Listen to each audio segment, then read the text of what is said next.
अंधश्रद्धेच्या आड लपलेला अंधार, दैवी शक्तीच्या नावाखाली चाललेला विकृत खेळ आणि आता त्या खेळाचा शेवट जवळ आल्याचे संकेत. नाशिकच्या बहुचर्चित भोंदू अशोक खरात प्रकरणामध्ये धक्कादायक डिजिटल स्फोट झालाय. तब्बल 160 GB पुरावे पोलिसांच्या हाती लागलेत.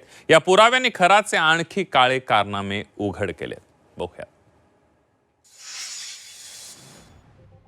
भोंदू अशोक खरात दैवी शक्तीचा दावा करणारा पण प्रत्यक्षात महिलांचं शोषण करणारा नराधम. नाशिकमधील कॅनडा कॉर्नर इथल्या त्याच्या कार्यालयावर पोलिसांनी छापा टाकला. या छाप्यात एक सिल्वर रंगाचा लॅपटॉप जप्त झालाय. सोबतच 4 डिजिटल स्टोरेज डिव्हाइस मिळाल्यात. 32 GBचे 3 पेन ड्राईव्ह आणि एक 64 GB OTG पेन ड्राईव्ह. या सर्वांमधून मिळून तब्बल 160 GB डेटा पोलिसांच्या हाती लागलाय. आता या पुराव्यांचं वर्गीकरण सुरू आहे आणि लवकरच ते न्यायालयात सादर होणार आहे. कोडनेमद्वारे खरात प्रकरणातील पुराव्यांचं वर्गीकरण सुरू आहे. कोडवर्ड A लैंगिक अत्याचाराचे पुरावे, कोडवर्ड B आर्थिक घोटाळे पुरावे, कोडवर्ड C फसवणुकीचे पुरावे. एकूण डिजिटल डेटा 160 GB. जवळपास 160 रीलच्या संदर्भामध्ये त्या समोर आलेल्या आहेत. त्या सर्वात चौकशी सुरू आहे. अजून काही समोर आलेल्या नाहीत, पण आपणच त्या ठिकाणी दाखवतात.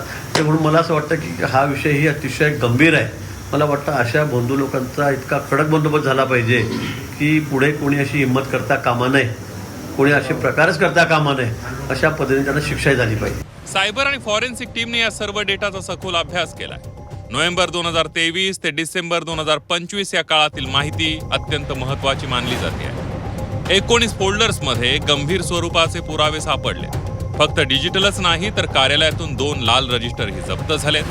या रजिस्टरमध्ये 27 जानेवारी 2021 ते 12 मार्च 2022 या कालावधीतील भेट देणाऱ्यांच्या नोंदी आहेत. धक्कादायक बाब म्हणजे काही महिलांची नावं वारंवार दिसून येत आहेत. दैवी शक्तीच्या नावाखाली त्यांना पुन्हा पुन्हा बोलवलं जात होतं. यातून खरात महिलांना वारंवार आपल्या जाळ्यात ओढत असल्याचं स्पष्ट होत आहे. SITने खरातकडून जमा केलेले 160 GBचे डिजिटल पुरावे आता न्यायालयात सादर करण्याची प्रक्रिया वेगवान करण्यात आलेली आहे. त्यामुळे या डिजिटल फाईल्समुळे आता कोण कोण गोत्यात येणार याकडे सर्वांचं लक्ष लागलंय.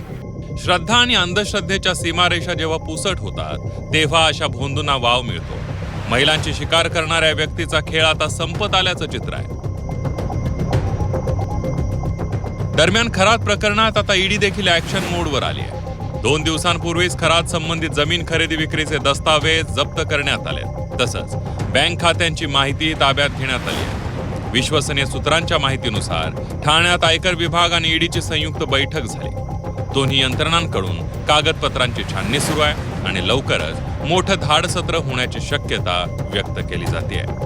अंधश्रद्धेच्या आडून लपलेले सत्य एक एक करून समोर येत आहे. पापांचा घडा भरला की तो फुटतोच आणि अशोक खरात प्रकरणात तो क्षण आता जवळ आल्याचं दिसतंय. कायद्याचा फास आवळतोय. आता न्यायाचा हात किती कठोर होणार याकडे संपूर्ण राज्याचं लक्ष लागलंय. योगेश खरे, झी 24 तास, नाशिक.